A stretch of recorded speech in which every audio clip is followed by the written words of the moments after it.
Hello everyone, welcome to the first episode of the Undertale Last Corridor Handbook. Essentially, this is a series where I label out a bunch of strategies and tips for you in this game, called Undertale Last Corridor, as you might expect. But on our first episode today, we'll be discussing the main things you should know to get started and start actually, playing better in the game.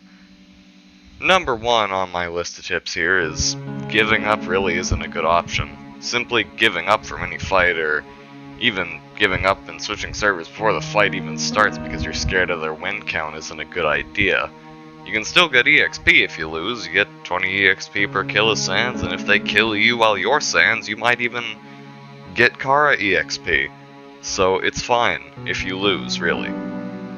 And if you win, then good. You get a win and you get the EXP from killing whatever you killed. Not giving up is pretty important because even low win characters can kill some of the higher tier, higher level ones. Don't just give up your battle because Mr. 3K Win over here is using Horror Tail Kara at max. Last Corridors is a pretty good point right now with its balance, where you can probably kill that person even if you're using Little Tail, and if you can't, that's fine. As I said, you can kill someone else at some point. But once you harvest that EXP, you'll get stronger, and then you can proceed to kill better. Anyway. That's all for this particular tip. I'll see you in the next tip. Now, I think my second tip for getting started with Ulk, you should probably try and use single player if you feel like you need more wins, but don't want to deal with fighting players. You can always go single player and grind and just beat up a bunch of bosses. But you may not know how to kill those bosses, so if you just do Sans, it's fine. Over and over, you can get one win from him every time you kill him, and that works well. But there's not really much to do in single player other than kill Kara, which it's very beneficial if you do kill Kara. And that will be a separate video.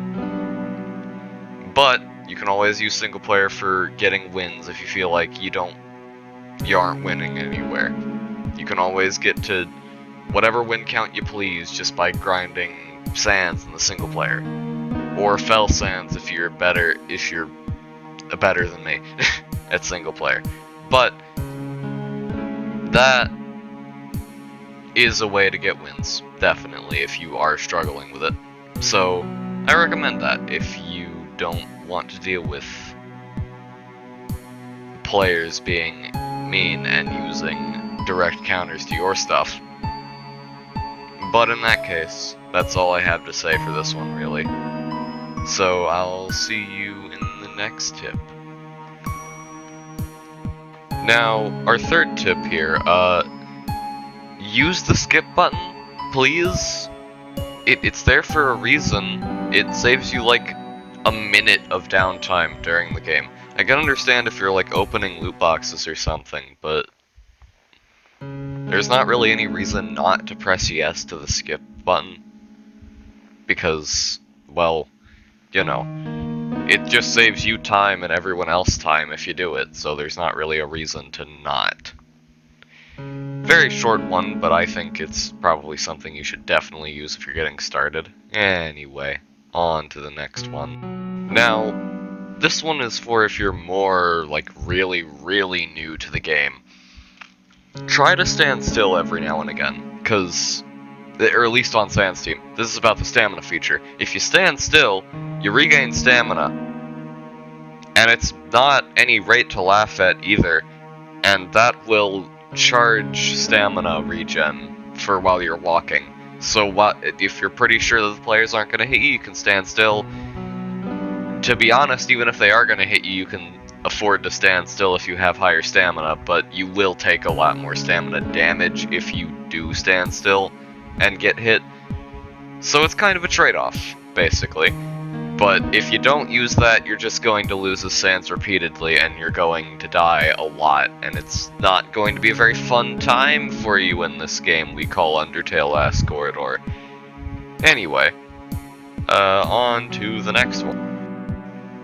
Now that we're past most of the regular stuff, I would say that you'd probably be wanting to get into Soul Choice right now, since, assuming you're watching this and you're new, you don't have Determination yet, which, while not considered the best by many, I do think it's very, very useful, and probably the easiest one to utilize. There are two other options you have, well, three technically. Perseverance, due to its iframes, it can save you in quite a few situations. Integrity, it's pretty self-explanatory. You get free movement. I don't think there's a soul who wouldn't want free speed and free jump power. But other than that, you have Bravery, which is probably one of the better ones without a character to use, which is... It gives you a dash, which is very useful without using, or without a morph character.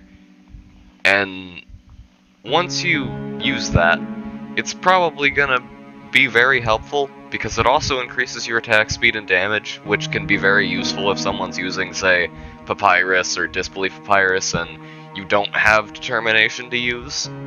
But that's about it.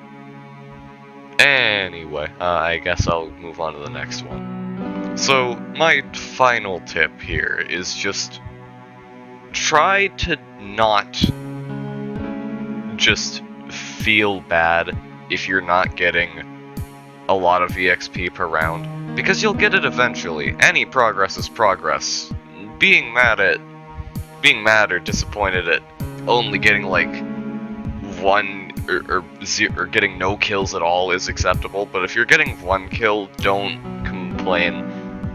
Or I wouldn't say complain, but try not to get mad, because you're still making progress and you're still doing good. But that is all I have before you start the game, so I guess I'll be seeing you next time where we talk about single player, probably. I don't know yet. But you get the point. I'll be seeing you next time. Bye!